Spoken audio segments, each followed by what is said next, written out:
وإنما توفون أجوركم يوم القيامة إلى آخر الآية.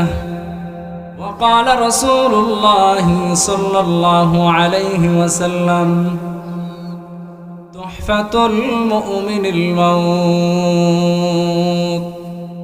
وقال رسول الله صلى الله عليه وسلم: إذا مات الإنسان انقطع عمله إلا من ثلاثة: من صدقة جارية أو علم ينتفع به أو ولد صالح يدعو له، أو كما قال عليه الصلاة والسلام. اللهم صل على محمد وعلى آل محمد كما صليت على إبراهيم وعلى آل إبراهيم إنك حميد مجيد. اللهم بارك على محمد وعلى آل محمد كما باركت على إبراهيم وعلى آل إبراهيم إنك حميد مجيد. بلغ العلا بكماله، كشف الدجى بجماله، حسنت جميع خصاله. صلوا عليه وآله. توحید کی امانت سینوں میں ہے ہمارا،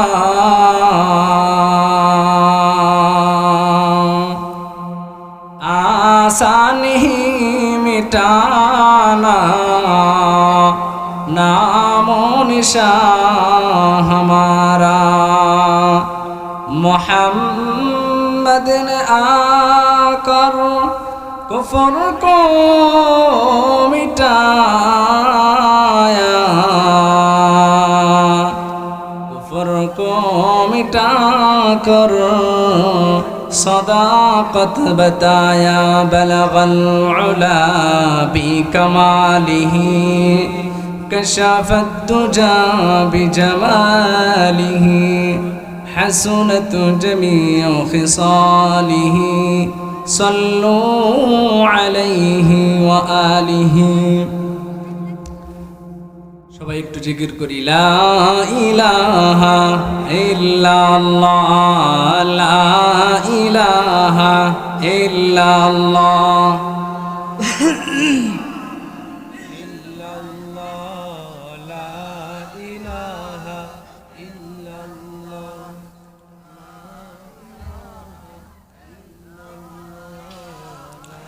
لا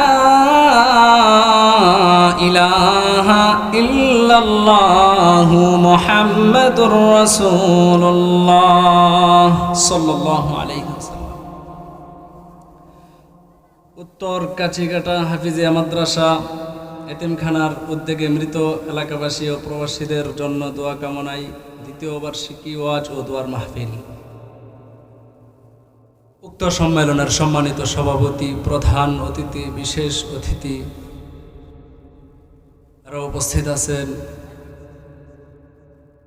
আল্লাহ পাকের আশিকিন, জাকিরিন, মুহিব্বিন, মুরব্বিয়ান, আওয়াম, আমার কলিজার টুকরা সমবয়সী বন্ধুগণ এবং পর্দার অন্তরালে অবস্থানরত শ্রদ্ধেয় মা ও বোনেরা,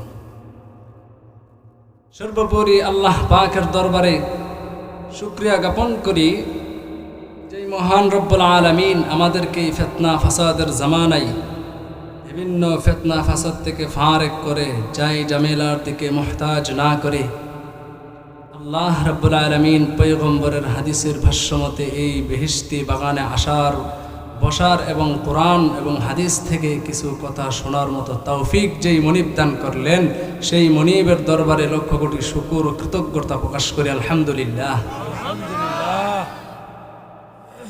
দেখেন, এই মজমাটি হলো অত্যন্ত দামি মজমা।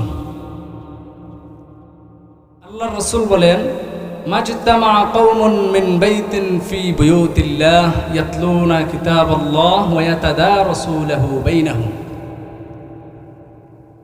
কোন অঞ্চলের লোক অথবা কওমের লোক কোন ঘরে অথবা ময়দানে একটি মজমা তৈরি করে, যে মজমায় কোরআন তেলাওয়াত করা হয়, কোরআনের আলোচনা করা হয় এবং আপোষদের মধ্যে নিজেদের মধ্যে শিখে এবং শিক্ষা দেয়। এই মজলিসটা কেমন দামি! আল্লাহর নবী বলেন, ইল্লা নাযালাত আলাইহিমুস সাকিনাহ, আসমান থেকে সুকিনা নাজিল হয়। এটা হলো 1 নাম্বার ফায়দা। 2 নাম্বার, গাশিয়াতুহুমুর রাহমা, আল্লাহর রহমত দ্বারা আবৃত করে নেওয়া হয়। 3 নম্বর হলো হাফফাতহুমুল মালাইকা, আল্লাহর ফেরেশতারা আমাদেরকে বেষ্টন করে রেখেছেন। বলেন না সুবহানাল্লাহ। এটা অত্যন্ত দামি মজলিস, দামি জায়গায় সবাই আসতে পারে না। আল্লাহ যাদেরকে কবুল করেন তারাই আসতে পারেন। আজকে এই মাহফিলের আওয়াজ, এই মাহফিলের ঘোষণা আপনাদের অঞ্চলে এখানে যারা সামনে আছেন আপনাদের কানেই পৌঁছেছে নাকি এলাকার প্রত্যেকটা ঘরে প্রত্যেকটা মানুষের কানে কানে পৌঁছেছে? সবার কানে পৌঁছায় নাই, তারপরে কিন্তু সবাই আসতে পারে নাই। যাও কিছু লোক আসছে, ঘর থেকে বউ ধাক্কায় পাঠাইছে অথবা মা বাবা ধাক্কায় পাঠাইছে, তারা ওই দেখবেন এই যে দোকানপাট বসছে ওখানে আড্ডা দিতেছে, আছে না? আছে। আবার দেখবেন তনে টিটকারি আমার বলছে, এই জায়গায় গিয়ে কি হবে? যাদের ইমানের মধ্যে সমস্যা আছে তারাই একমাত্র এই কথা বলতে পারে। যদি আমার কথা মিথ্যা হয়, তাহলে আল্লাহ কেন ইমানদারদেরকে, মুমিনদেরকে উদ্দেশ্য করে বললেন যে তোমরা নেককারদের কাছে যাও, নেককারদের সহবতে যাও? এই কথা কেন বললেন?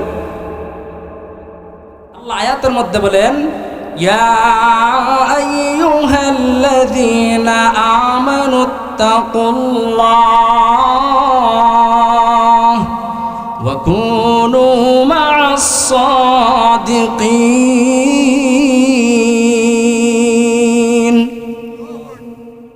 আল্লাহ বলেন, হে ইমানদারগণ, তোমরা কি করো? নেককারদের, সালেহ সত্যবাদীদের সঙ্গ নেও।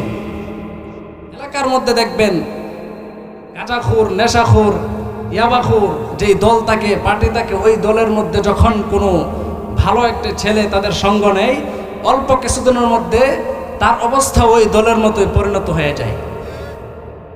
আবার দেখবেন নেশাখোর বাজে ছেলে যখন তাবলিগে গিয়ে সিল্লা লাগায়, তখন সে আল্লাহর ওলিয়ে পরিণত হয়। ঠিক কিনা? যাই হোক, তো আমি সূরা আলে ইমরান থেকে একটি আয়াত পাঠ করেছি। আল্লাহ রাসূল সাল্লাল্লাহু আলাইহি সাল্লামের অসংখ্য হাদিস থেকে একখানা হাদিস পাঠ করেছি। আল্লাহ জাল্লা শানুহু আম্মা নাহু যদি আমাকে তৌফিক দেন, এই আয়াত এবং হাদিসকে সামনে রেখে অল্প কিছু কথা বলবো ইনশাআল্লাহ। আল্লাহ বলেন, কুল্লু নাফসিন যায়িকাতুল মাউত। এই আয়াতের তরজমা হলো যে প্রত্যেকটা প্রাণী যার মধ্যে রূহ আছে, আত্মা রয়েছে, কল্প রয়েছে, ওই প্রত্যেকটা প্রাণীর মৃত্যুর স্বাদ গ্রহণ করতে হবে। এবার মানুষ হোক, ইনসান হোক, জিন হোক, পশু পাখি, যেই হোক, যার মধ্যে রূহ আছে সে মৃত্যুর স্বাদ গ্রহণ করতে হবে। কুল্লু নাফস, প্রত্যেকটা নফস, এবং মৌত, এই দুইটা শব্দের মাঝামাঝি একটা শব্দ আনছে যায়েকা, মানে মৃত্যুর স্বাদ। মৃত্যুর তো স্বাদ হয় না, এটা হলো যন্ত্রণা। এই মৃত্যুর যন্ত্রণা থেকে কেউ রেহাই পায় নাই। আর যে মৃত্যুবরণ করতে হবে, পৃথিবীর সকল মানুষ, চাই সে ইমানদার হোক, মুমিন মুসলমান হোক, যে যেই ধর্মের যে যেই বর্ণের হোক না কেন, সবাই এক কথায় এক বাক্যে বিশ্বাস করে যে মৃত্যুবরণ করতে হবে, ঠিক কিনা? মৃত্যুর স্বাদ গ্রহণ করতে হবে। এই মৃত্যু থেকে কেউ রেহাই পায় নাই, আমিও পাবো না, আপনিও পাবেন না। পৃথিবীর শুরুলগ্ন থেকে নিয়ে কত নবী রাসূলগণ, পয়গম্বরগণ এসেছেন, ওলিগণ এসেছেন, আবার বেঈমানও এসেছেন, তারা কেউ বেঁচে নাই, বেঁচে থাকবেনও না, আর আমরাও থাকবো না। যারা ভবিষ্যতে আসবে তারাও থাকবে না। আল্লাহ তাআলা এই কথাটাই কোরআনের ভিতরে জায়গায় জায়গায় বলেছেন, মৃত্যুর কথা স্মরণ করিয়ে দিয়েছে। এই মৃত্যুর প্রস্তুতি কবরে যাওয়ার পূর্বেই আমাদেরকে নিতে হবে। এই মৃত্যুর যন্ত্রণা থেকে কেউ রেহাই পাবে না এবং এই মৃত্যু থেকে বাঁচতেও পারবে না। আল্লাহ অপর আয়াতের ভিতরে বলেন, আইনামা তাকুনু ইউদরিকুমুল মাউত ওয়ালাউ কুনতুম ফি বুরুজিম মুশাইয়াদা, যে মৃত্যু থেকে পলায়ন করে কোথায় যাইবা, যদিও সুদূর দুর্গের ভিতরেও থাকো, সেখানেও মৃত্যু তোমার সাথে কি করবে? সাক্ষাৎ করবে। আল্লাহ রাব্বুল আলামিন অপর আয়াতের মধ্যে বলেন, কুল ইন্নাল মাউতাল্লাযী তাফিররুনা মিনহু ফাইন্নাহু মুলাকীকুম সুম্মা তুরাদ্দুনা ইলা আলিমিল গায়বি ওয়াশ-শাহাদা ফায়ুনাব্বিউকুম বিমা কুনতুম তা'মালুন। অগবিজি, আপনি উম্মতদেরকে জানায় দেন, তোমরা মৃত্যু থেকে পলায়ন করে কোথায় যাইবা? মৃত্যু থেকে পলায়ন করে বাঁচতে ইতিপূর্বে কেউ পারে নাই, তোমরাও পারবে না। এই মৃত্যুর যন্ত্রণা থেকে কেউ রেহাই পায় নাই, তোমরাও পাইবা না। ওই দৃশ্য অদৃশ্যর জ্ঞানী মহান রব্বুল আলামিনের কাছে তোমাদেরকে ফিরতে হবে। যখন সেখানে ফিরবে তখন তোমাদের আমলনামা তোমাদের সামনে দেওয়া হবে। যখন তোমরা পরকালে আমলনামা অনেকের ডান হাতে দেওয়া হবে, অনেকের বাম হাতে দেওয়া হবে। এই মৃত্যুর যন্ত্রণা থেকে কেউ রেহাই পায় নাই। আল্লামা জালালউদ্দিন সুয়ুতি রহমাতুল্লাহি আলাইহি কিতাবের ভিতরে একটি ঘটনা এনেছেন যে হযরত ঈসা আলাইহিস সালাতু ওয়াস সালাম এর জমানায় প্রত্যেক নবীদেরকে কিছু মুআজিজা, কিছু অলৌকিক শক্তি আল্লাহ রাব্বুল আলামিন দিয়েছেন। এর মধ্যে ঈসা আলাইহিস সালামকে একটি মুআজিজা দিয়েছিলেন, তিনি মৃত মানুষকে জীবিত করতে পারতেন। তো ঈসা আলাইহিস সালাম এক কবরের সামনে দাঁড়াইয়া বলতেছে, কুম বিইজনিল্লাহ, আল্লাহর হুকুমে দাঁড়িয়ে যাও। তখন এক লম্বা দেহ আকারের একজন লোক দাঁড়িয়ে গেছে। তখন ঈসা আলাইহিস সালাম বললেন, মান আংতা ওমা ইসমুকা, তুমি কে, তোমার নাম কি? তখন ওই কবর থেকে ওঠা ব্যক্তিটা বলতেছে, আমি হইলাম সাম, আমার পিতা ছিল নবী, আমিও ছিলাম নবী, নূহ আলাইহিস সালামের সন্তান। তখন কয়েকটা প্রশ্ন করেছিল, ওই প্রশ্নের ভিতর থেকে একটা প্রশ্ন ছিল, তখন ঈসা আলাইহিস সালাম জিজ্ঞাসা করলো যে তুমি যে দুনিয়ায় আসছো, তোমার মধ্যে রূহ দেহ হয়েছে, এখন কি তুমি দুনিয়ায় থাকতে চাও নাকি চলে যেতে চাও? তখন ওই সাম আলাইহিস সালাম বলতেছে, আমি তো আসছি, আমার রূহ আসছে, আমাকে যদি এখানে দুনিয়াতে থাকতে দেওয়া হয়, তখন আপনার নিকট আমার প্রশ্ন হলো, আমি যদি দুনিয়ায় থাকি আমার সাথে কি আবার আজরাইলের সাক্ষাৎ হবে কিনা? তখন বলছে ঈসা আলাইহিস সালাম বলে, তুমি হইলা নবী পয়গম্বর, তুমি এত ভয় পাচ্ছ কেন আজরাইলকে? তখন ওই সাম আলাইহিস সালাম বললেন, আপনি কি বুঝবেন? আজ থেকে 4000 বছর আগে মালাকুল মউত এই আজরাইলের সঙ্গে আমার দেখা হয়েছিল, কতটা যে কষ্ট হয়েছিল তা অনুভব আপনি কিভাবে করবেন? তা আমি যে কতটা ব্যথা পেয়েছি, কতটা কষ্ট পেয়েছি, তার যন্ত্রণা আমি আজও বলতে পারিনি। সুতরাং যারা আমরা যদি নেককার হতে পারি, মুমিন হতে পারি, তাহলে আমাদের যন্ত্রণা হবে, তবে যন্ত্রণাটা কম হবে, সহজ হবে। এই মৃত্যুর মুখ থেকে কেউ বাঁচতে পারে নাই। পৃথিবীর ভিতরে 4 জন বাদশা ছিল, চারজন যারা গোটা দুনিয়া রাজত্ব করেছে, কোনো এলাকার মেম্বার নয়, চেয়ারম্যান নয়, এমপি মন্ত্রী নয়, যাদের রাজত্বের সীমানা ছিল পূর্ব থেকে পশ্চিম, উত্তর থেকে দক্ষিণ পর্যন্ত, ওই রাজা বাচ্চাদের থেকে চারজন, এর মধ্য থেকে দুইজন ছিল মুসলমান, দুইজন ছিল কাফের। মুসলমানদের থেকে কে কে ছিল? হযরত সুলাইমান আলাইহিস সালাতু ওয়াস সালাম, অপর জামালা জুলকারনাইন। আর কাফেরদের থেকে ছিল বখতে-নসর, আরেকজন হলো নমরুদ।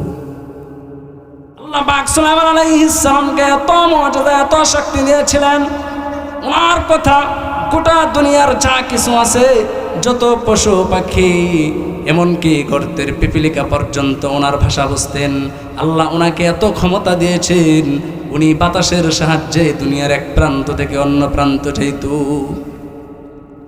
এত ক্ষমতা দেওয়া সত্ত্বেও, এত বাদশাহী রাজত্ব দেওয়ার সত্ত্বেও তিনি কিন্তু মালাকুল মউত আজরাইলের সাথে ওনার দেখা করতে হয়েছে, ওনার কিন্তু সাক্ষাৎ করতে হয়েছে। সুতরাং আপনারও সাক্ষাৎ করতে হবে, আমারও সাক্ষাৎ করতে হবে। আম্মা জানা এসা আল্লাহর নবীকে ডাক দিয়ে বলেন, ওগো নবীজি, যদি মুমিন মৃত্যুবরণ করে, ওই মুমিনের মৃত্যুর যন্ত্রণা কি হবে? তখন আল্লাহর নবী ডাক দিয়ে বললেন, হে আয়েশা, মুমিনেরও মৃত্যুর যন্ত্রণা হবে। তখন পাল্টা জবাব দিল, যদি মুমিনের মৃত্যুর যন্ত্রণা হয়, তাহলে মুমিনের ইজ্জত আর রইল কোথায়? তখন আল্লাহর নবী বলেন, মুমিনের কষ্ট হবে, কিন্তু মুমিনের কষ্টটা আনন্দে রূপান্তরিত হয়ে যাবে।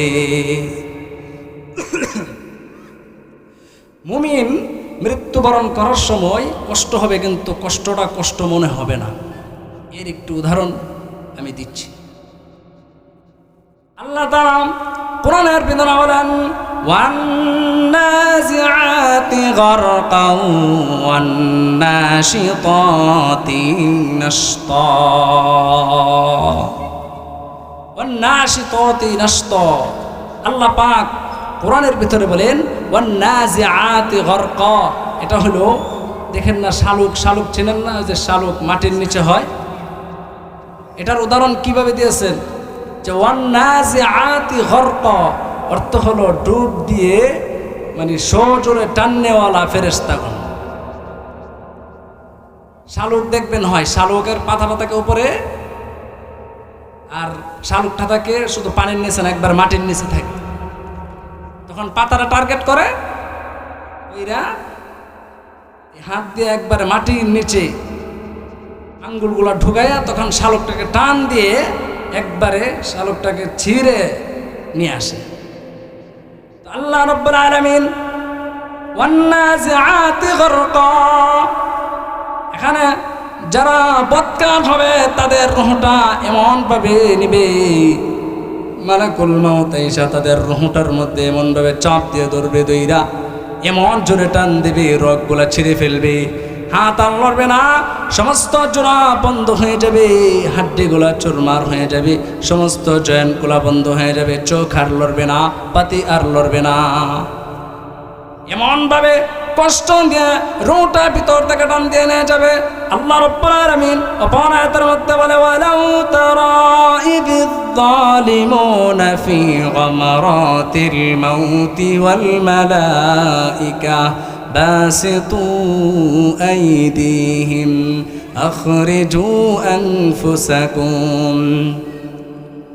আল্লাহ রাব্বুল আলামিন পয়গম্বরকে বলতেছেন, ও পয়গম্বর, আপনি যদি দেখতেন বদকারদের রূহ কিভাবে কবজ করে, যদি আপনি দেখতেন ফেরেশতারা এসে এসে তাদের কি যন্ত্রণা, কি সাকরাতুল মউত, কি যে যন্ত্রণা, ফেরেশতার কাছে এসে আখরিজু আওয়াল মালাইকাতু বাসিতু আইদিহিম, তাদের হাত সম্প্রসারিত করে আর ধমক দেয়, আখরিজু আনফুসাকুম, ধমক দেওয়া বলে, বের হ, হে নাফরমানের রব, বের হ, আল্লাহুম্মা তুজজাউনা আযাবাল হুন, আজ তাদেরকে শাস্তি দেওয়া হবে, কঠিন শাস্তি। তোরা দুনিয়াতে নাফরমানি করেছস, আমার নিয়ামত খাওয়ার পরেও আমার নাফরমানি করেছস। এমন ভাবে বদকার মুটা বের করবে। আল্লাহ রাব্বুল আলামিন বলেন, কাল্লা ইযা বালাগাতিত তারাকিয়া ওয়া কিলা মান রাক। যখন রোটা কণ্ঠনালীতে এসে যাবে তখন আর কাজ হবে না, তখন ডাক দিয়ে বলবে কোথায় কোথায় যার মুখ দেনেওয়ালারা, কোথায় তোমার নেতারা, কোথায় বাচ্চারা, তাদেরকে ডাক দাও, কোথায় চিকিৎসকরা ডাক দাও, কে তোমাদেরকে আজকে বাঁচাবে, তোমাকে আজকে কে বাঁচাবে। তখন ওই মুর্দা ব্যক্তিটা বুঝে ফেলবে তার দুনিয়াতে থাকার সময় শেষ হয়ে গেছে। ওয়াযান্না আন্নাহুল ফিরাক, সে বুঝে ফেলবে তার এই দুনিয়ার স্বাচ্ছন্দ্যময় এই জীবন থেকে তার রূহটা বিচ্ছিন্ন হয়ে যাবে। ওয়াযান্না আন্নাহুল ফিরাক, তার বিচ্ছিন্ন হওয়ার সময় এতটা ভয় পাবে, এতটা ভয় পাবে যে তার ভয়ের কারণে তার পায়ের গোড়ালিগুলো আলতাফাতিস সাকু বিসাক, মৃত্যুর সময় দেখবেন পাগুলা যদি বাঁকা হয়ে থাকে সেই পাগুলা পর্যন্ত সোজা করতে পারে না। আল্লাহ রাব্বুল আলামিন বলেন ইলা রাব্বিকা ইয়াওমাইযিনিল মাসাক ফালা সাদ্দাকা ওয়ালা সাল্লা ওয়ালাকিন কাযযাবা ওয়া তাওয়াল্লা। আমার বিধিবিধান আমার কথাগুলোকে বিশ্বাস করে নাই, সত্যায়ন করে নাই, ফালা সাল্লা পাঁচ ওয়াক্ত নামাজ পড়ে নাই, আমার উপর কি করেছে ওয়ালাকিন কাযযাবা, শুধু এতটুকু ক্ষান্ত নাই, আমার উপর মিথ্যা আরোপ করেছে। শুধু তাই নয়, আমার বিধিবিধান থেকে চোখগুলোকে ফিরিয়ে এনেছে। তুম্মা যাহাবা ইলা আহলিহি ইয়াতামাত্তা, এত নাফরমানি করা সত্ত্বেও তার দুনিয়ার বুকে স্ত্রী সন্তান নিয়ে আমার জমিনের উপরে অহংকার করে দম্ভ করে চলেছে। আল্লাহ অপর আয়াতের মধ্যে বলেন ওয়ালা তামশি ফিল আরদি মারহা, হ্যাঁ দুনিয়ার মানবতারে তোমরা দুনিয়ার ভিতরে এই জমিনের উপরে দম্ভ করিয়া চলিও না, এই দুনিয়ার ভিতরে দম্ভ করিয়া চলিও না, কেননা ওয়ালান তাবলুগাল জিবালা তুলা ইন্নাকা লান তাখরিকাল আরদ, যতই দম্ভ করে চলো না কেন, তোমার বুর্জতা তোরা জমিনকে যত জোরে পদাঘাত করো না কেন, আমার এই জমিনকে তোমরা ফাটল ধরাতে পারবে না, আমার জমিনের মধ্যে ফাটল সৃষ্টি করতে পারবে না। আর যত বড় হোক না কেন তুমি কিন্তু পাহাড়ের সমতল হতে পারবে না। আল্লাহ রাব্বুল আলামিন ওই আগের অংশে যাই, আল্লাহ যে বললেন থুম্মা যাহাবা ইলা আহলিহি ইয়াতামাত্তা, নাফরমানি করা সত্ত্বেও তোমরা দুনিয়াতে কি করেছো, আমার বিধানকে লঙ্ঘন করেছো, আমার নিয়ামত ভোগ করার পরেও তোমরা কি করেছো, দুনিয়াতে স্ত্রী সন্তান নিয়ে অহংকার করেছো। আল্লাহ বলেন আউলা লাকা ফাআউলা থুম্মা আউলা লাকা ফাআউলা। আল্লাহ আফসোসের কথা, দুর্ভোগের কথা চারবার বলেছেন। চারবার কেন বলেছেন? মুমিন মুসলমান ভাইরা আমার, আউলা লাকা ফাআউলা, তোমার জন্য দুর্ভোগ আফসোস, তোমার জন্য দুর্ভোগ আফসোস। চারবার কেন বলেছেন? তোমার যখন মৃত্যু হবে, মৃত্যুর সময় তোমার আফসোস, যখন কবরের জগতে যাইবা তখনও আফসোস, কাল হাসরের ময়দানে যখন হিসাব নিকাশ হবে তখন তোমার জন্য আফসোস। চার জায়গায় তুমি ধরা খাইবা। এই জন্য মুমিন দুনিয়ার মধ্যে থাকা অবস্থায় তুমি কি করে নাও, তোমার ইমানকে আমলকে খাঁটি করে নাও, না হয় কিন্তু মৃত্যুর সময় তুমি ধরা খেয়ে যাইবা। এই জন্য দুনিয়াতে থাকতে আমরা নেক আমল করতে হবে। আল্লাহ বলেন ইন্নাল্লাযীনা আমানু ওয়া আমিলুস সালিহাত কানাত লাহুম জান্নাতুল ফিরদাউসি নুজুলা। হ্যাঁ ইমানদারগণ, তোমরা ইমান এনেছো, শুধু ইমান আনার কারণে কিন্তু তোমরা জান্নাত পাইবা না। তোমরা যদি ইমান পাইতে চাও, যদি জান্নাত পাইতে চাও, ইমান আনার পর তোমাদের এক নাম্বার কাজ হইল নেক আমল করতে হবে। আল্লাহ আয়াতের মধ্যে বলেন আল্লাযী খালাকাল মাউতা ওয়াল হায়াতা লিয়াবলুয়াকুম আইয়ুকুম আহসানু আমালা। আল্লাহ ডাক দেওয়ালেন আমি জীবন সৃষ্টি করলাম, হায়াত সৃষ্টি করলাম, মৌত সৃষ্টি করলাম। কেন করলাম? আমি যেন তোমাদেরকে পরীক্ষা করতে পারি, লিয়াবলুয়াকুম, আমি যেন পরীক্ষা করতে পারি, আইয়ুকুম আহসানু আমালা, তোমাদের মধ্যে কে ভালো আমল করতে পারে। কারণ যে ভালো আমল করবে তার জন্যই জান্নাত, যে খারাপ আমল করবে না তার জন্য কিন্তু জান্নাত নয়। যদি পরীক্ষা না করা, আল্লাহ রাব্বুল আলামিন যদি পরীক্ষা নেয়, যদি পরীক্ষা না নেয়, তাহলে যারা নাফরমান আছে তারাও পরকালে আল্লাহর কাছে দাবি করে বসে থাকবে, আল্লাহ যদি পরীক্ষা না নিতা, পরীক্ষা যদি নিতা, তাহলে কিন্তু আমরা ভালো আমল করতাম।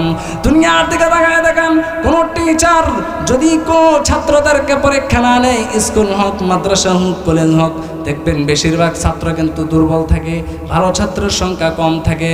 যদি পরীক্ষা কোনো প্রিন্সিপাল পরীক্ষা না নেয়, গণহারে যদি নাম্বার দেওয়া নেয়, দেখবেন যারা দুর্বল আছে সবার আগে তারাই আন্দোলন করবে, আপনি কেন আমাদেরকে পরীক্ষা নিলেন না? যদি পরীক্ষা নিতেন তাহলে দেখতেন আমরাই পাশ করতাম। এই জন্য ভাইয়ের আমার, আল্লাহ রাব্বুল আলামিন এই দুনিয়াতে পাঠিয়েছেন আমাদেরকে পরীক্ষা করার জন্য, আর কিছুই না। আল্লাহ রাব্বুল আলামিন অপর আয়াতের ভিতরে বলে, আমি মানুষ এবং জিন জাতিকে দুনিয়াতে পাঠিয়েছি যেন আল্লাহর ইবাদত করে। কার ইবাদত? আল্লাহর ইবাদত। সুতরাং আল্লাহর ইবাদত ছাড়া পরকালে যেমন ধরা, মৃত্যুর সময়ও ধরা, কবরের জগতেও ধরা, জান্নাত জাহান্নাম তো অনেক দূরে।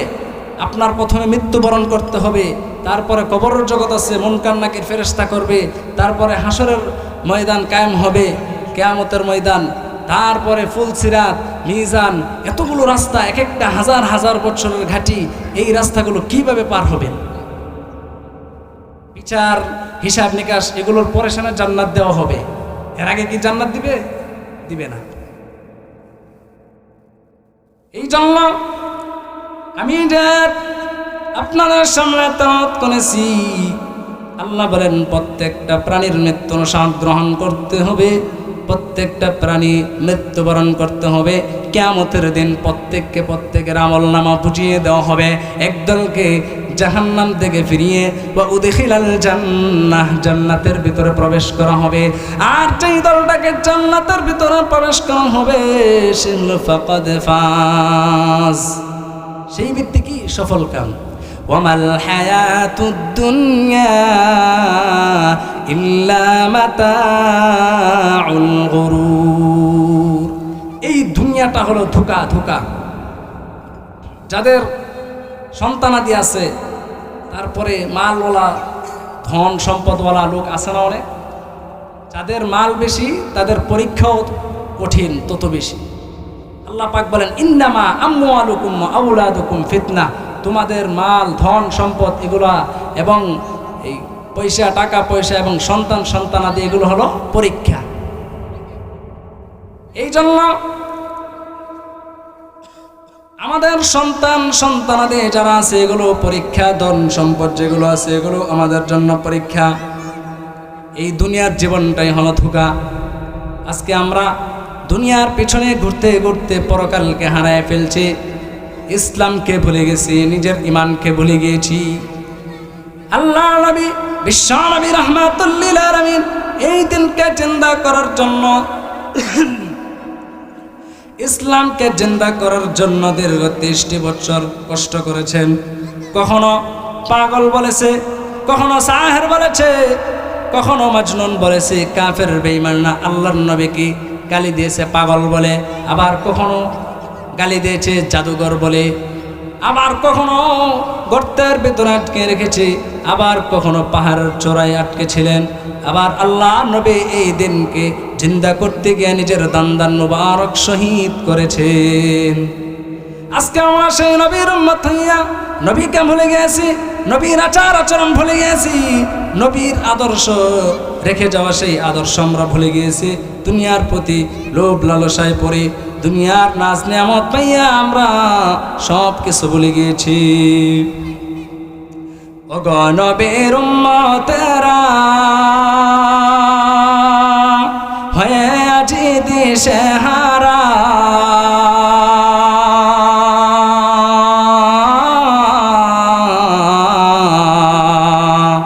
কোরআন হাদিস ছেড়ে চলো যখন যাহা চাই মনে, নবী বিনে কে তরাবে ফুলসিরাত মিজানে, নবী বিনে কে তরাবে ফুলসিরাত মিজানে।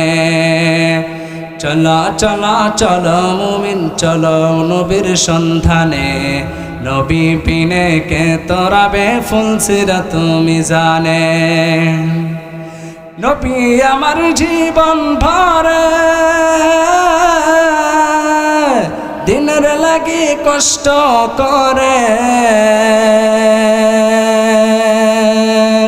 দান দান শহীদ করিলেন উহুদের ময়দানে, নবী বিনে কে তরাবে ফুলসিরাত মিজানে। আজকে আমরা এই নবীর আদর্শকে ভুলে গিয়েছি। নবীজি রেখে গেছেন এই কোরআন এবং সুন্নাহ। আল্লাহর নবী বিশ্ব নবী রাহমাতুল লিল আলামিন বিদায় হজের ভাষণে একটি হাদিস বলে গিয়েছেন, একটি কথা বলে গিয়েছেন, তারাকতু ফীকুম আমরাইন লান তাদিল্লু মা তামাসসাকতুম বিহিমা কিতাবাল্লাহি ওয়া সুন্নাত রাসূল। আল্লাহর নবী বলেন, আমি তোমাদের জন্য দুইটি জিনিস রেখে যাচ্ছি, একটি হলো কিতাবুল্লাহ আল্লাহর কোরআন, দুই নাম্বার সুন্নাত রাসূলিল্লাহ সাল্লাল্লাহু আলাইহি ওয়াসাল্লাম। এক নম্বর হলো কোরআন, দুই নম্বর হলো রাসূলের সুন্নত। এই দুইটা জিনিসকে যারা আঁকড়ে ধরতে পারবে তারা কখনোই পথভ্রষ্ট হবে না। আজকে আমরা কোরআন ছেড়েতে দিয়েছি পুরাপুরি। কোরআনের আমল নিজেদের মধ্যেও নাই, সন্তানদের মধ্যেও নাই, পুরা বংশের ভিতরে নাই। অথচ আল্লাহর নবী বলেন, তলাবুল ইলমি ফরিদাতুন আলা কুল্লি মুসলিম, প্রত্যেকটা মুসলমানের উপর কোরআন এবং হাদিসের ইলম তলব করা ফরজ।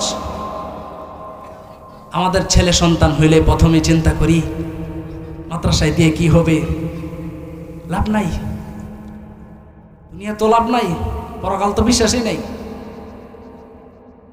এর চেয়ে ভালো পড়ালেখা যেহেতু করাবো, সন্তানকে বড় আসো স্কুলে দিয়ে দিলে বড় ডাক্তার হবে, ইঞ্জিনিয়ার হবে, অফিসার হবে, কোটি কোটি টাকা কামাইবে। এই ধ্যান ধারণা আমাদের মধ্যে আছে না নাই? আছে না? আচ্ছা, আপনারা বুকে হাত দিয়ে বলেন, যার ভিতরে কোরআন আছে, হাদিস আছে, ইলম আছে, তার কি মর্যাদা বা টাকা এমন কি আছে যে না খায়া খানা পিনা পায় নাই, অসহায়ত্ব অবস্থায় মারা গেছে, এমন আছে? আছে? আরো বেশি খায়, এই যে দেখছেন, আরো বেশি খায়, আরো বেশি খায়। আবার অনেকে কি খায়, যারা দেখতে পারে না মৌলবীদেরকে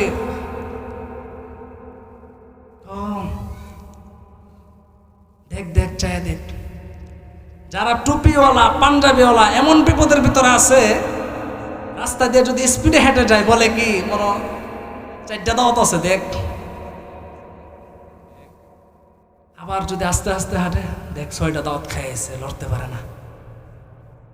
এই ধরনের চুলকানি দেখবেন যারা কোরআনের প্রতি হাদিসের প্রতি বিশ্বাস নাই, তারাই এই ধরনের কমেন্ট করে। আপনার সন্তানকে যদি আপনি কোরআনের শিক্ষা দেন, আপনার দুনিয়াতেও ফায়দা, পরকালেও ফায়দা। পরকালে কি ফায়দাটা সেটা পরে বলতেছি, দুনিয়ার ফায়দা আগে দেখেন। এই বাংলার জমিনে বৃদ্ধাশ্রম আছে না নাই? আছে। আপনি যদি সুযোগ সন্ধান মিলে কখনো, তাহলে যাবেন বৃদ্ধাশ্রমে, গিয়ে দেখবেন বড় বড় ডাক্তার, এমপি, মন্ত্রী, অফিসার, তাদের মা বাবা বৃদ্ধ অবস্থায় কাতর হয়ে আছে বৃদ্ধাশ্রমে। কিন্তু সারা বৃদ্ধাশ্রম খুঁজবেন, দেখবেন একজন কোরআনওয়ালা হাফেজ আলেম, একজন আলেমের মা বাবা খুঁজে পাইবেন না। পাইবেন? পাবেন না। যদি সন্তানকে মাদ্রাসায় দেন, আপনি ডাক্তার বানান, ইঞ্জিনিয়ার বানান, কোনো আপত্তি নেই, কিন্তু প্রাথমিক যে শিক্ষাটা ওইটা আপনি মাদ্রাসার ভিতরে দিবেন। আগে যেন আল্লাহকে চিনে, রাসূলকে চিনে, আল্লাহর কোরআনকে চিনে, রাসূলের হাদিসকে চিনে। যদি আপনি এই কোরআনের শিক্ষাটা আর হাদিসের শিক্ষাটা দিতে পারেন, আপনার সন্তান কখনো নাস্তিক হবে না, কখনো কখনো রাসূলের বিরুদ্ধে কলম ধরবে না, আল্লাহর বিরুদ্ধে কলম ধরবে না, নাস্তিকদের মতো পোস্ট করবে না। কারণ তার ভিতরে সেই জ্ঞানটা প্রথমে আপনি ঢুকিয়ে দিয়েছেন। অসংখ্য অগণিত নজির আছে যারা হাফেজ হওয়ার পরে, মানে প্রাথমিক শিক্ষা বা আপনি হাফেজ হয়েছে, আলেমও হয়েছে, তারপরে গিয়ে দেখেন বড় বড় কোম্পানিতে চাকরি করতেছে, বড় বড় অফিসার, বড় বড় ডাক্তার। আজকে একদল লোক আছে টুপিওয়ালা, যখন হাটে মাদ্রাসার ছাত্ররা তখন টিটকারি করে। আপনি জানেন না তার কত ফায়দা, তার আল্লাহ তাআলা তাকে কত মর্যাদা দিয়েছে। আল্লাহর নবী বলেন, মান খরাজা লি তালাবিল ইলম ফাহুয়া ফি সাবিলিল্লাহ। আল্লাহর নবী বলেন, যেই ব্যক্তি আমার কোরআন শিখার জন্য, আমার হাদিস শিখার জন্য রাস্তা অতিক্রম করে, আল্লাহ তাআলা তাকে যেন আল্লাহর রাস্তায় সে যেন বের হয়েছে। অপর হাদিসে আছে, যেই ব্যক্তি আল্লাহর রাস্তায় বের হয়েছে সে যদি ওই অবস্থায় মৃত্যুবরণ করে, সে যেন শহীদী মৃত্যুবরণ করলো। সুবহানাল্লাহ বলবেন না? কষ্ট লাগে তো। যেই ব্যক্তি, যেই ছেলেটা আল্লাহর রাস্তায় বের হয়েছে, আরো অবাক হবেন, আল্লাহর ফেরেশতারা আছে না, তারা কি গুনাহ করে? তারা নিষ্পাপ, তারা অনেক দামি, তারা সর্বদাই আল্লাহর ইবাদত করে, সর্বদাই। কিন্তু হাদিসের মধ্যে এমন কোনো কথা আসে নাই যে কোনো ডাক্তার, এমপি, মন্ত্রী, বড় পদওয়ালা, রাজা, বাদশা যখন রাস্তা দিয়ে হাঁটে তখন আল্লাহর নূরের তৈরি ফেরেশতারা নূরের ডানাগুলো তাদের পায়ের নিচে বিছিয়ে দেয়। সুবহানাল্লাহ বলে? সুবহানাল্লাহ আসবে না তো? কলবের ভিতরে দাগ পড়ে গেছে। একবার সুবহানাল্লাহ বললে কত ফায়দা। জান্নাতের ভিতরে একটি গাছ হয়, গাছের ছায়াটা কত বড়। নবীজি বলেন, গাছের ছায়াটা এত বড় যে দ্রুতগামী একটি ঘোড়া যদি 500 বছর পর্যন্ত ওই গাছের ছায়ার চতুর্দিকে দৌড়ায়, 500 বছরে ওই গাছের ছায়া শেষ করতে পারবে না। একবার সুবহানাল্লাহ বলার ফায়দা। আমি একটা ঘটনা শুনেছি, আপনাদেরকে শুনে যাই। এক পথিক কবরের পাশ দিয়ে অতিক্রম করতেছে। অতিক্রম করার সময় দেখে কোরআনের আওয়াজ আসতেছে, ইয়াসিন ওয়াল কুরআনিল হাকীম। পথিক আশ্চর্য হয়ে বলে, সুবহানাল্লাহ, এই আওয়াজ কোথায় থেকে? কোনো আওয়াজ, কোনো মানুষ দেখতে পাচ্ছি না, আশেপাশে কাউকে দেখতে পাচ্ছি না। হঠাৎ করে ওই কবরের দিকে যখন তার নজর পড়লো, দেখে একটি কবরের ছিদ্র দিয়ে ওই কোরআনের আওয়াজ আসতেছে। তখন কবর থেকে ডাক দেয়া বলে, পথিক, আশ্চর্য হবার কোনো কারণ নাই, ঘাবড়ানোর কোনো কারণ নাই। তুমি যে তেলাওয়াত শুনতেছো, আওয়াজ শুনতেছো, কোরআনের তেলাওয়াত, এটা কিন্তু বাস্তব, এটা কিন্তু সত্যি। এইভাবে আমি দৈনন্দিন কোরআন তেলাওয়াত করতেছি কবরের জগতে। একবার নয়, দুইবার নয়, তিনবার নয়, 500 বার কোরআন খতম দিয়েছি। এ পথিক, তোমার সাথে আমার একটা আছে, বুঝবো না আছে, বুঝবো না কি যে আমি 500 বার কোরআন তেলাওয়াত করেছি, এর বিনিময়ে আমি তোমার কাছ থেকে কিছু চাই না। তুমি যে কিছুক্ষণ আগে আশ্চর্য হয়ে সুবহানাল্লাহ বলেছো, আমার 500 কোরআন খতম তুমি নিয়ে যাও, এর বিনিময়ে তুমি সুবহানাল্লাহ আমাকে দিয়ে দাও। কেন রে পদে, কেন কেন কেন? তুমি 500 খতম করেছো ওই কবর থেকে। বলে, তুমি তো জানো না এটা হলো কবরের জগৎ, এটা কিন্তু দুনিয়ার জগৎ নয়। আমি 500 বার নয়, যদি আমি 1,00,000 বার কোরআন খতম করি, একটা সওয়াব হবে না। কারণ কবরের জগতে কেমনে সওয়াব হবে? কারণ তাওবার সময় তো আপনার সাথে মালাকুল মউত আসার আগ পর্যন্ত, যদি মালাকুল মউত এসে যায় তখন কিন্তু তাওবা কবুল হবে না। এর আগে আপনার বয়স যতই হোক না কেন, 30 বছর, 40 বছর, 50 বছর, আল্লাহ বলেন, লা তাকুনাতু মির রাহমাতিল্লাহ, আল্লাহর রহমত থেকে নৈরাশ হয় না। তুমি 30 বছরের গুনাহ, 40 বছরের গুনাহ, 50 বছরের গুনাহ নিয়ে যখন আল্লাহর দরবারে 2টা হাত তুলবা, 2 রাকাত নামাজ পড়ি, শেষ রজনীতে 2টা হাত তুইলা চোখের মধ্যে দিয়ে তুই ফোঁটা পানি ফেলাই আল্লাহর কাছে বলতে পারবা, আল্লাহ তোমার নাম গফফার, তোমার নাম রহমান, জীবনে অনেক গুনাহ করেছি, অনেক পাপ করেছি, তুমি আমাকে মাফ করিয়া দাও।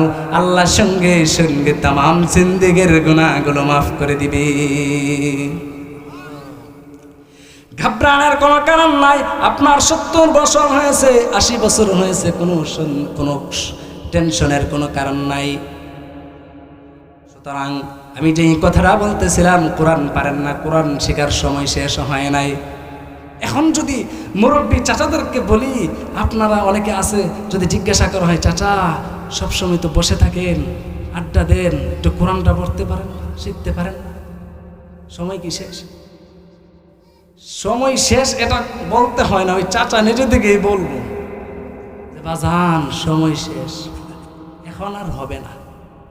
কিন্তু ওই চাচা হোস্টেলে বসে, চার দোকানে বসে টিভির সামনে ওই 4 কাপ একটা নিয়ে 1 ঘন্টা এভাবে একটা কাপ হাতে নিয়ে বসে থাকতে পারে।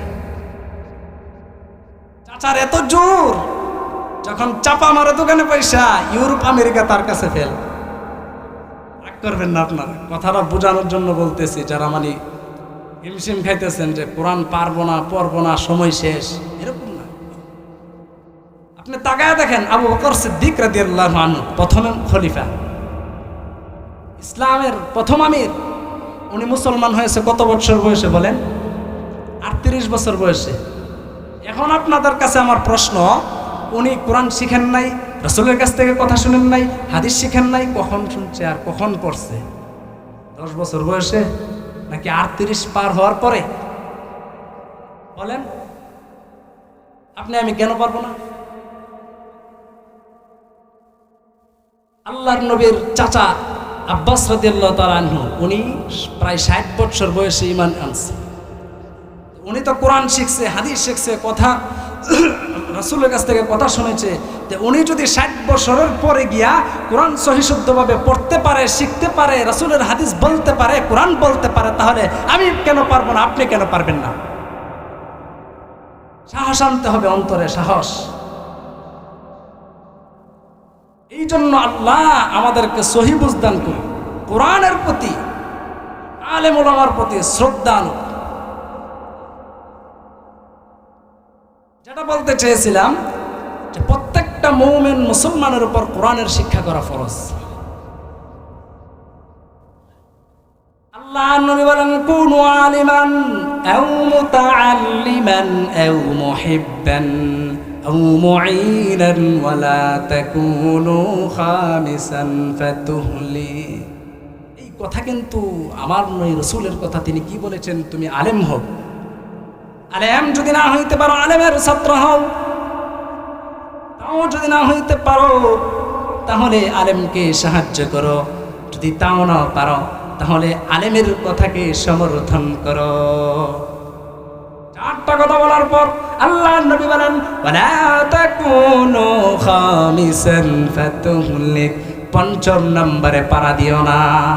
5ম নম্বর কি?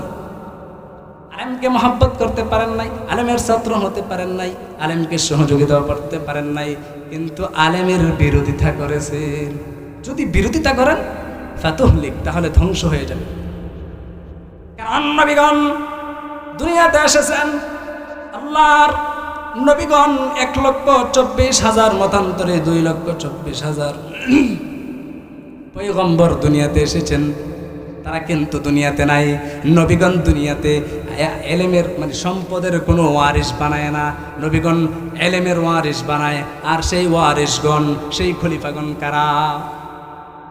আল্লাহ নবী বলেন, ইন্নাল উলামা ওয়ারাসাতুল আম্বিয়া। নবীগণের ওয়ারিস একমাত্র উলামায়ে কেরাম। কারণ নবীগণ আর আসবে না। নবীগণের শিক্ষা, নবীগণের দীক্ষা, নবীগণ যেই শিক্ষা দিয়েছেন, যেইভাবে মানুষদেরকে দাওয়াত দিয়েছেন, সেই দাওয়াত আর সেই কথা, কোরআনের বাণী, রাসূলের বাণীগুলো একমাত্র ওয়ারিসগণ, নবীর রাসূলের ওয়ারিসগণ, আলেমগণ সেগুলোকে পৌঁছায় দিবেন। এই জন্য যারা আলেমদেরকে গালি দাও, চিন্তা ভাবনা করে গালি দিও। আলেমকে গালি দিলা তোমার তাৎক্ষণিক কোনো ক্ষতি না হতে পারে, কিন্তু যে কোনো সময় হঠাৎ করে দেখবা বড় রোগে আক্রান্ত হতে পারো। একটি ঘটনা আপনাদেরকে শোনাই। এই ঘটনাটা তাদের জন্য, যেই সমস্ত ভাইয়েরা আমার মাথায় টুপি দেখলে, দাড়ি দেখলে চুলকানি শুরু হয়ে যায়, অ্যালার্জি শুরু হয়ে যায়। কোন অ্যালার্জি? এই অ্যালার্জির ট্যাবলেট খাইলে কাম হইব না, এটা হলো আধ্যাত্মিক সমস্যা। এই পাক ভারত একজন আল্লাহর ওলি ছিলেন নিজামুদ্দিন আউলিয়া, তার কথা সকলেই শুনেছেন। এই আল্লাহর ওলির জামানায় একজন বাদশা ছিলেন গিয়াসউদ্দিন বুলবুল। এই গিয়াসউদ্দিন বুলবুল তিনি হলেন পাক ভারতের একজন প্রভাবশালী সম্রাট বাদশাহ। সে টুপিওয়ালা পাঞ্জাবিওয়ালা দেখলে তার চুলকানি শুরু হয়ে যায়, দেখলেই তার খারাপ লাগে। অনেক সময় আলেমদেরকে টুপিওয়ালা দেখলে গালি দেয়। হঠাৎ করে একদিন ওই আল্লাহর ওলি নিজামুদ্দিন আউলিয়াকে গালি দিয়ে বসলো। গালি দেওয়ার পর আলেমের পথে, আর সে তার বাড়ির পথে। ভালো, আলেম কোনো জবাব দেয় নাই। সে বাড়িতে গেছে, বাড়িতে যাওয়ার পর রাতের বেলা ঘুমিয়েছে। ঘুমানোর পর সকালবেলা ঘুম থেকে উঠে যখন পেশাব করার জন্য বাড়িতে যখন ইস্তেঞ্জাখানায় গিয়েছে, তখন তার পেশাবের রাস্তা বন্ধ হয়ে গিয়েছে। রাস্তা বন্ধ হওয়ার পর তিনি একজন সম্রাট, তাৎক্ষণিকভাবে দুনিয়ার সমস্ত ডাক্তার, কবিরাজ, আয়ুর্বেদ যা আছে সকলকে আহ্বান করলো। সবাই আসলো, আসে প্রত্যেকে তাদের জ্ঞান অনুযায়ী প্রত্যেকে চিকিৎসা করলো, দেখলো। সবাই বলতেছে লাইন গেট সব ক্লিয়ার, কিন্তু রাস্তা বন্ধ কেন? আমাদের মেশিনে তা ধরা পড়ছে না। এই কথা বলার পর ওই বাদশা বলতেছে, তোমাদের দ্বারা আর কাজ হবে না, তোমরা ব্যর্থ হয়েছো, তোমরা ব্যর্থই থাকবা। কারণ আমার যে রোগ, এটা হলো আধ্যাত্মিক সমস্যা। এই রোগের সমস্যা একমাত্র এই রোগকে ভালো করতে পারবে ওই যে বর্তমান জামানার আলেম নিজামুদ্দিন আউলিয়া। তিনি বলতে জানাম, এই রোগ একমাত্র হয়েছে আমার। গতকাল আমি আল্লাহর ওলি নিজামুদ্দিন আউলিয়াকে আমি কি দিলাম? গালি দিয়েছিলাম। এই কারণে আমার এই অবস্থা হয়েছে। ওই বাদশা আমাকে বলল, মা তুমি যাও আল্লাহর ওলির দরবারে গিয়ে সমস্ত ঘটনা খুলে বলো, আর গিয়ে বলবা টাকা পয়সা যা লাগে, যা কিছু চান সব কিছু দেওয়া হবে। তার বাদশার কথা অনুযায়ী তার মা সকালবেলা মসজিদে গেলেন। গিয়ে থেকে আল্লাহর ওলি নামাজ শেষ করে বের হইতেছে। এমনি ডাক দিয়ে বলি, ও হুজুর। এমনি আল্লাহর ওলি ডাক দেয়া বলে, তুমি কে? বলে, বর্তমান জামানার বাদশার মা আমি। কি হয়েছে? বলতে যায়, গতকাল নাকি আমার সন্তান বাদশা আপনার সাথে বেয়াদবি করেছে, আপনাকে নাকি গালি দিয়েছে। বলে, হ্যাঁ কি হয়েছে? আপনাকে গালি দেওয়ার ফলে তার তো পেশাবের রাস্তা বন্ধ হয়ে গেছে, এখন কি করা যায়? আল্লাহর ওলি, আমি জানি এই রোগ একমাত্র আমি ছাড়া আর কেউ ভালো করতে পারবে না। এরপর বাদশার মা বলে, আপনি যা চান তাই দেওয়া হবে, আপনার কথা মতো আপনাকে সব কিছু দেওয়া হবে। আপনি যা চাইবেন, টাকা পয়সা ধন দৌলত সব দেওয়া হবে। এরপর আল্লাহর ওলি ডাক দেয়া বলে, ঠিক আছে আমি তার রোগ ভালো করে দিব, কিন্তু এর বিনিময় ওই বাদশার রাজত্ব আমার নামে লিখে দিতে হবে। এই কথা শোনার পর বাদশার মা হুজুর তো ভালো না, রাজত্ব চাইতেছে এতটুকুর জন্য।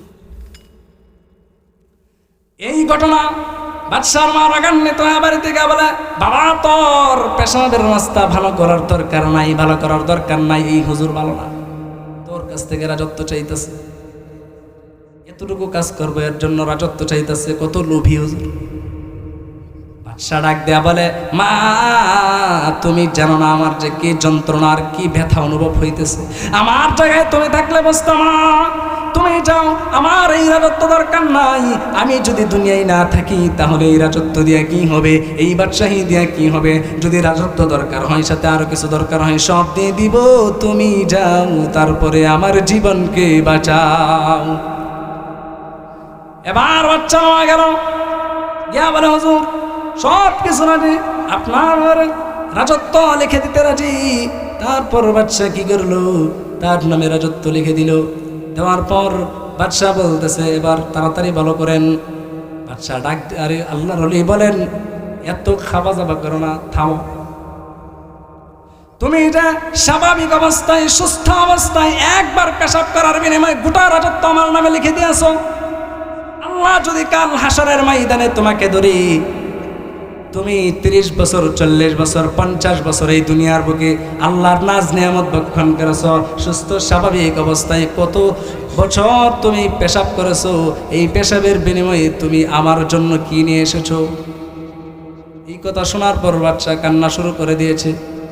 বাদশা বলে হুজুর এবার আমাকে মাফ করে দেন।